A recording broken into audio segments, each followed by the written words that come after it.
started with a sound that didn't belong in the house. A slow, dragging noise, like something heavy being pulled across the floor upstairs. At first, I thought it was just the wind. Old houses make sounds. Wood shifts, pipes groan. You hear things, especially at night, especially when you're alone. But this wasn't that. This had rhythm. Scrape, pause, scrape, pause. I froze on the couch, TV flickering in front of me, casting dull blue light across the living room. The remote slipped slightly in my sweaty hand as I muted everything, holding my breath. Silence. For a moment, I convinced myself it stopped. Then, scrape. This time louder, closer, directly above me. I looked up slowly, my eyes tracing the ceiling as if I could somehow see through it. The house wasn't big, just 2 floors. My bedroom upstairs, guest room across the hall, and a small storage room at the end. There was no reason for anything to be moving up there, because I lived alone, or at least, I thought I did.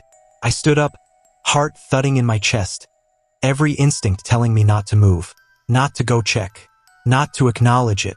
But curiosity is a dangerous thing, and silence is worse. So I grabbed my phone, turned on the flashlight, and started toward the stairs. Each step creaked under my weight, louder than usual, like the house was warning me, begging me to turn back. Halfway up, I stopped. Another sound, not scraping this time, breathing, slow, heavy, coming from the hallway. I felt my throat tighten. My fingers gripped the railing so hard they started to ache. "Hello," I called out, my voice barely above a whisper. No response, just that breathing. Inhale, exhale. Too deep, too close.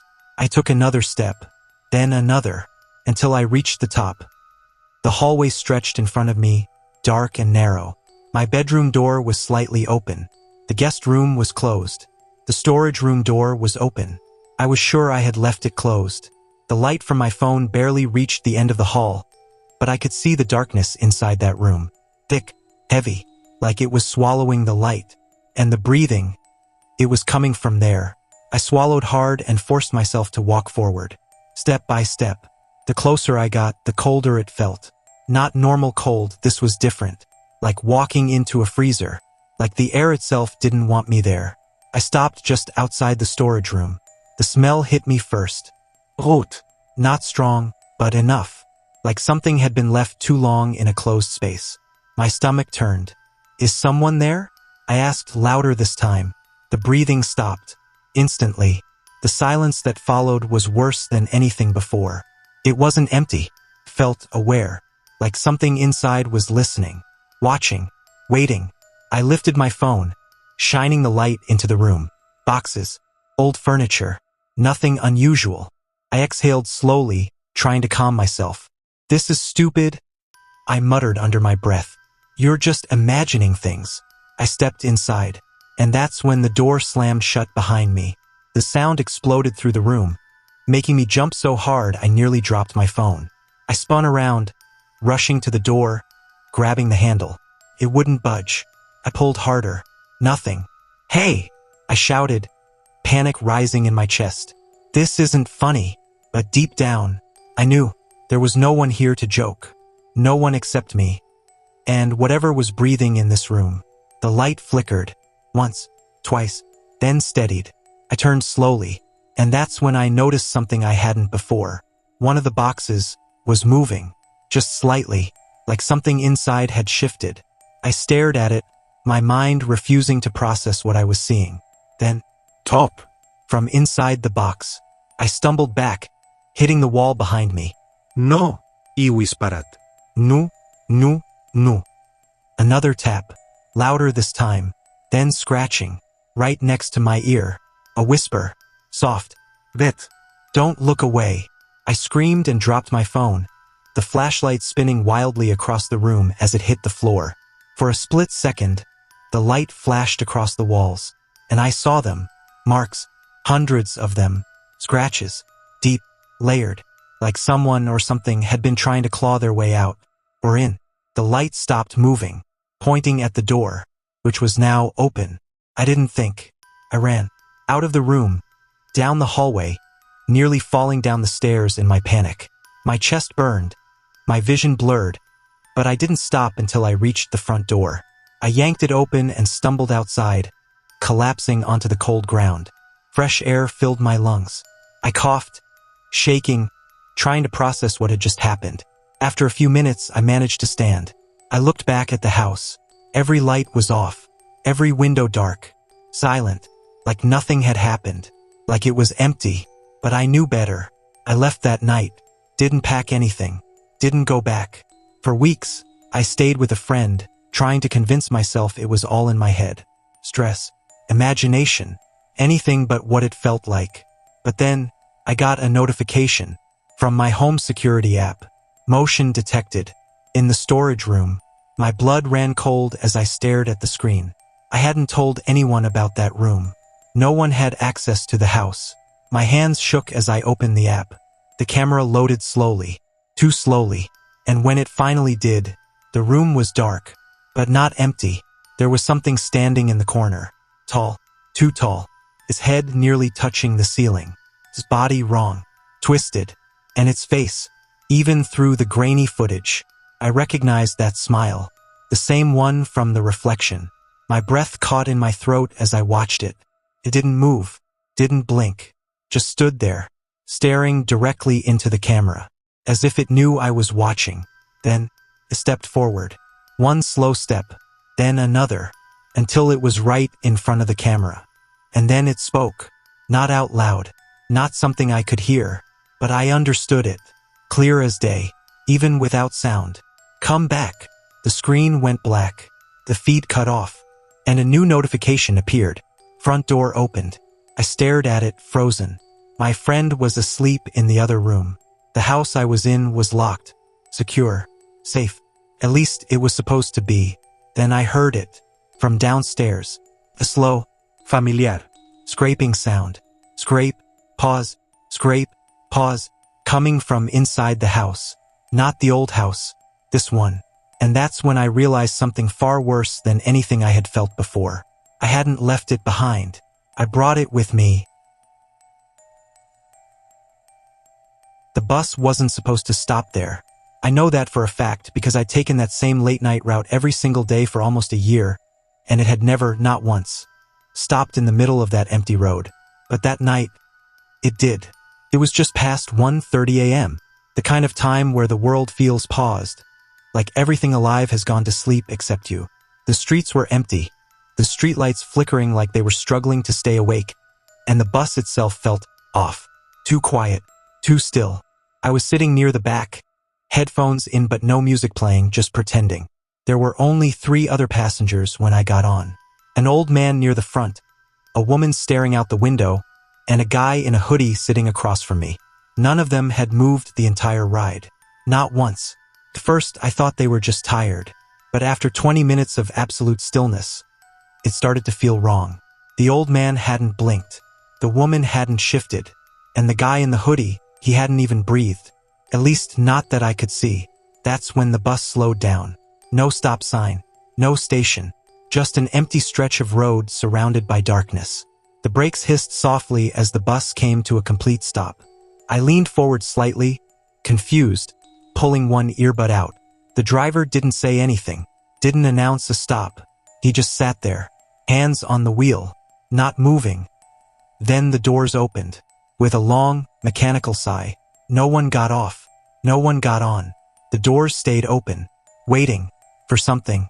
A cold feeling crept up my spine as I looked around. The other passengers were now looking forward.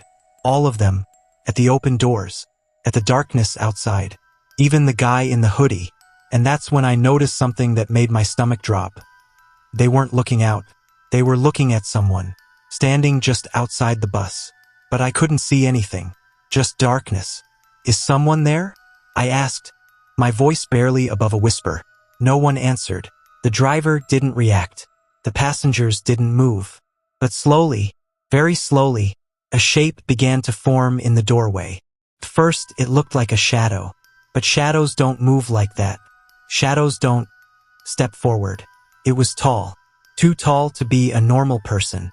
Its head brushed against the top of the bus entrance as it leaned inside. And its face, I couldn't see it clearly. Not because it was dark, but because it didn't seem to have one. Just smooth skin, stretched tight, like something had been removed.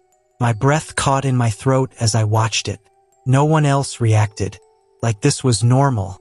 Like this happened every night. The thing stepped onto the bus. The floor creaked under its weight, turned its head slowly, scanning the passengers. One by one. The old man, the woman, the guy in the hoodie. And then, it stopped, facing me. I felt my heart slam against my ribs, tilted its head, just like it was curious, like it didn't recognize me. And then I realized why. Because I was the only one who was actually alive. The doors closed behind it. With a loud hiss, the bus started moving again. No one spoke. No one moved. Except it. It began walking down the aisle. Slow, heavy steps, each one echoing through the silent bus. It stopped in front of the old man, stared at him, then reached out. Its hand, long, thin, unnatural. It pressed its fingers against the old man's face. And then, the old man, deflated, like something had been pulled out of him. His body collapsed inward, skin sagging, eyes sinking, until there was nothing left but emptiness. I bit down on my hand to stop myself from screaming. The thing moved on. To the woman, same thing. Touch, drain, empty. Then the guy in the hoodie. Couldn't watch, but I heard it. The soft, collapsing sound. And then, silence. I was the last one. It stood in front of me, so close I could smell it. Rot. Cold. Something ancient. I shut my eyes tight, hoping, praying, it wouldn't notice me. That maybe if I didn't move, didn't breathe, it would think I was like the others. His hand hovered near my face. I could feel it. The cold. The weight of it. Seconds passed. Or maybe minutes. I don't know. Then, it moved away. I didn't open my eyes. Not yet. I waited. Until I heard it reach the front. Until the bus slowed again. Until the doors opened. And then, nothing. When I finally looked up, the bus was empty. Completely empty. No driver. No passengers. Just me.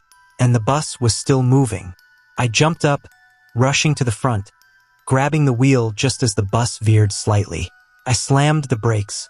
The bus screeched to a halt. I stumbled out, falling onto the road, gasping for air. When I looked back, the bus was gone. Just gone. No sound. No lights. Nothing. The next day, I checked the bus schedule. That route stopped running 3 years ago, after an accident, a late-night crash. No survivors. And ever since that night, I don't take buses anymore, because sometimes, when I'm walking alone, I hear it, the sound of brakes, stopping behind me, doors opening, and something stepping out. The mirror came with the apartment. I didn't think much of it at first.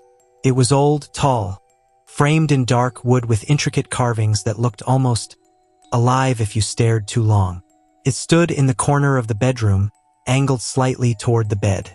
The landlord said I could move it if I wanted, but I didn't. That was my first mistake.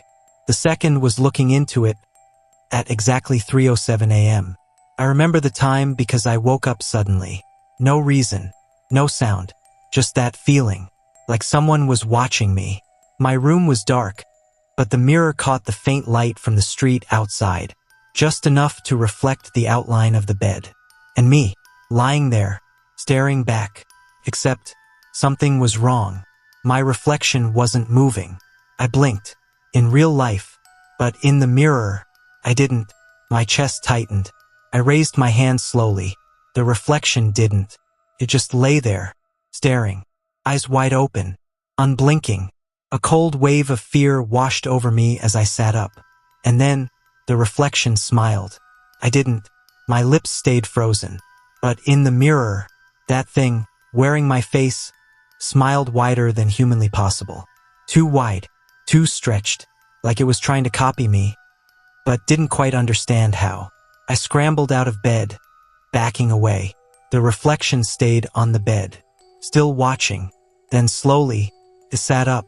My heart dropped. It wasn't copying me. It was moving on its own.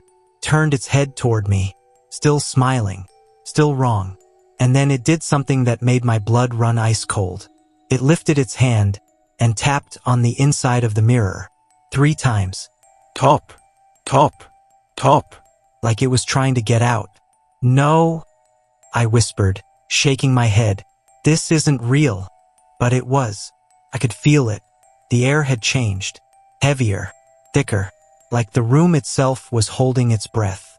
I grabbed the nearest thing, a chair, and threw it at the mirror. It shattered. Glass exploded across the floor.